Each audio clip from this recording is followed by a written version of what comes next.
JCITB-TV. Yes! Blessings on top of blessings out there to all my brethren.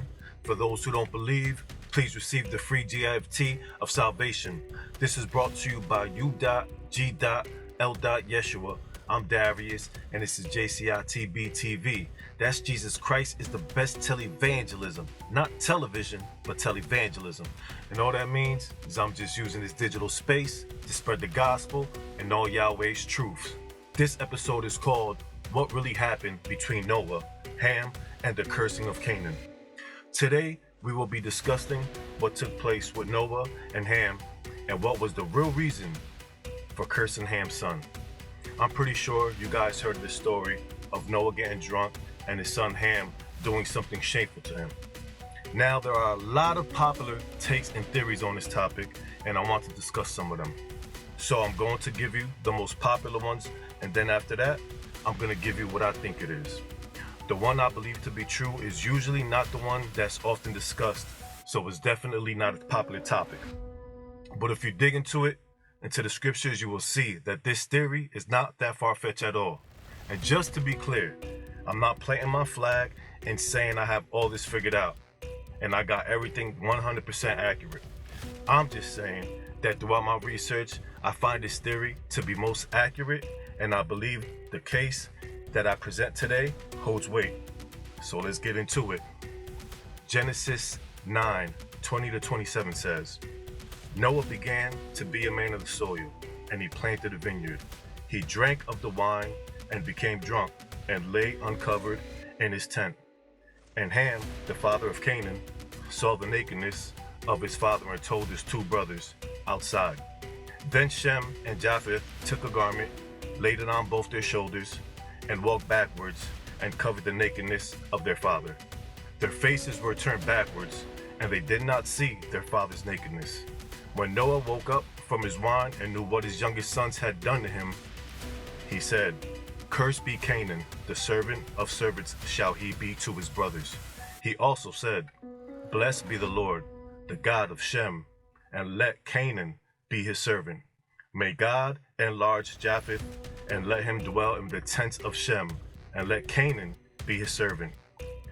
Now that we read the passage, let's talk about some of the most popular theories. One is that Ham just saw Noah naked. 2 is that Ham made fun of his father Noah. 3 is that he raped Noah. 4 is that he castrated Noah, cut his penis off. Now those are all good theories, but I don't believe any of them fit with the clues that we are given in scripture. I'm not going to try to debunk those theories in this episode. I'm just going to give you my opinion and what I think really happened. So what do I believe happened? My personal opinion is that uncovering your father's nakedness means that Ham slept with Noah's wife. You may be shocked to hear that, and you may ask and say, Darius, how do you come up with such a crazy theory? Well, let me break it down to you. As in everything we present here to be true, we have to present a case, and we have to provide evidence to support why we believe this to be accurate. So let me present my case. One of the basic hermeneutics and fundamentals of studying the Bible is letting scripture interpret scripture. So when it comes to this topic, I think it's safe to say that this principle of hermeneutics will apply also. First, let's briefly get into the definition for the Hebrew meanings of uncovering the nakedness. The word for uncover is Gala, which has many definitions. Some can mean to uncover, to remove, to reveal, or disclose. The word for nakedness is Erva, which can mean nakedness, nudity, shame, indecency, improper behavior, exposed, or undefended. Now we know uncovering somebody's nakedness could be a literal statement, but we have to dig deeper. The first time we hear about it is in the book of Leviticus in chapters 18 and 20. And then later on, it's repeated in Deuteronomy. So let's read some of the passages. Leviticus 18:7-8 says, You shall not uncover the nakedness of your father, which is the nakedness of your mother. She is your mother. You shall not uncover her nakedness. You shall not uncover the nakedness of your father's wife. It is your father's nakedness. Leviticus 18:19, you shall not approach a woman and uncover her nakedness while she is in her menstrual and uncleanness. Leviticus 20:11 says, if a man lies with his father's wife, he has uncovered his father's nakedness. Both of them shall surely be put to death. Their blood is upon them. Deuteronomy 27:20 says, cursed be anyone who lies with his father's wife, because he has uncovered his father's nakedness. And all the people shall say, Amen. Notice the usage of uncovering the nakedness of your father, which is the nakedness of your mother. Moses uses the idiom, then he explains right away what it means so that the meaning is understood and not lost. Before we move forward, I just want to explain something real quick. You guys heard me use the word idiom. So for those who aren't aware with the term idiom, let me briefly explain it. Idioms are basically a practice of using another word or another way of saying something instead of saying it directly. These things were part of the Jewish Hebrew culture, and they use idioms frequently throughout the scriptures as we do today. An example, an idiom that's relatable to us today in our culture is like when we say, it's raining cats and dogs outside. Us being in this American culture know that it doesn't literally mean it's raining cats and dogs outside, but it's just an expression describing how much it's raining outside. In the scriptures, the Hebrew culture uses idioms all the time, very frequently. Now back to the task at hand. So what does uncovering your father's nakedness mean? In Genesis pertaining to Noah and Ham. To me, uncovering your father's nakedness is an idiom for saying sleeping with another man's wife.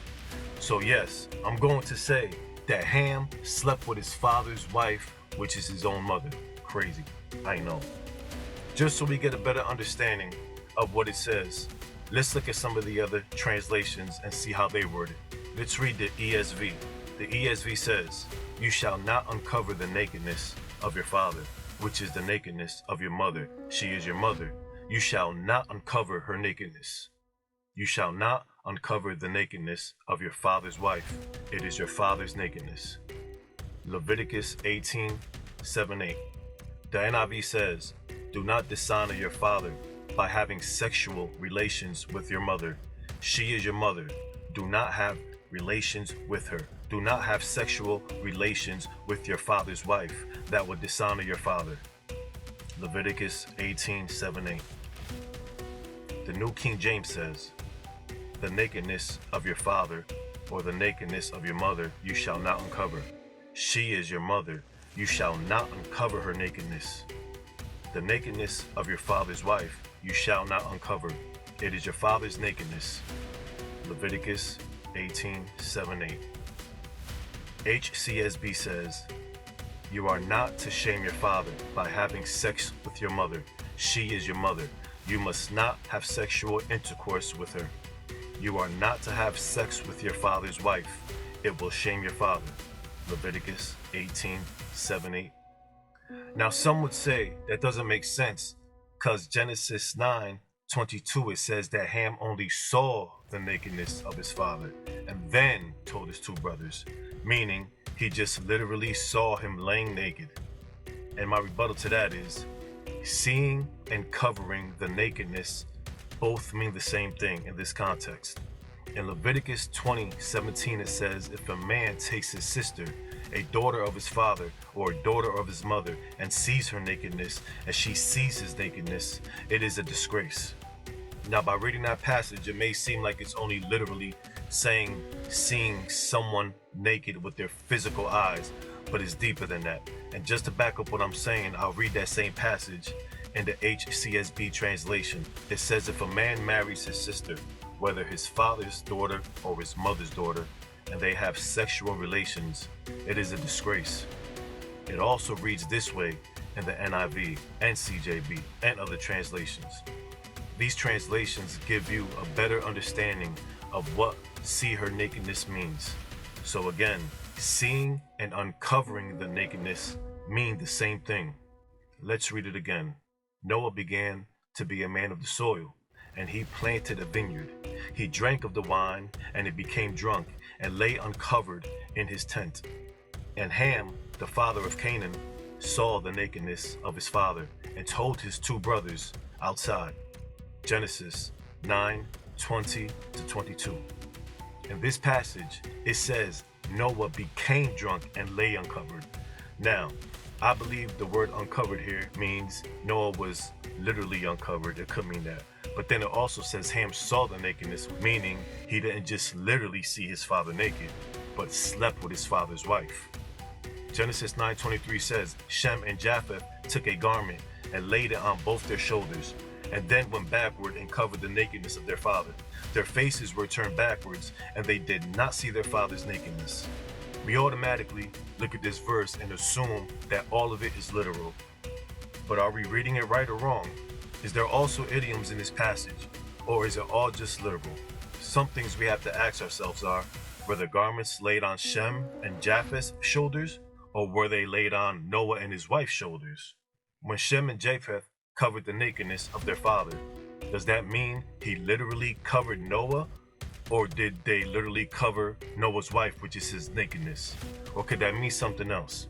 If we establish that uncovering or seeing a man's nakedness is having sex with their spouse, then can that mean they didn't have sex with their mother like Ham did? Because in the last part of that verse, it says that their faces were turned backwards and they did not see their father's nakedness. So if we hold to that idiom, is it saying they didn't have sex with their mother like Ham did? Another thing is, if Noah woke up and found himself covered with the garment, then why would he think that Ham had literally saw him naked? It wouldn't make sense, since he is already covered with the garment when he woke up, you understand? These are all questions we have to ask each other. These are all good questions, these are all possibilities, and what we need to do is take all the evidence that we have and try to solve it as best as we can. We're not going to know for sure, of course, but we can gather info and speculate. None of us can say with confidence that we have dissected this passage 100% accurately. We're just trying to figure things out. We're just trying our best to work things out with what we have. It says, when Noah woke from his wine and knew what his youngest son had done to him, Noah was drunk and passed out. If all Ham did was just look at Noah and that's it, and go tell his brothers, how would Noah know that at the point of waking up? Noah would have to have woken up and actually seen, heard, or noticed something at that moment directly. You may say, well, maybe his sons told him that Ham was mocking him. But Noah knew exactly what Ham did right at the point of him waking up. And to me, it will make more sense to think that Noah maybe woke up seeing his wife there, and she maybe told him what happened to her at that moment. Or maybe Noah woke up and saw them sleeping together, etc. There's a lot of details that we're missing. Again, I'm just speculating. I'm just trying to make it make sense just like you guys.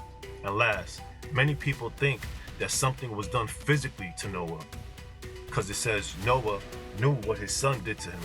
But a phrase like that doesn't necessarily mean he did something literally to the person himself. That's another idiom. It'd be like me saying, how can you do this to me, to someone I trusted who just stole from me?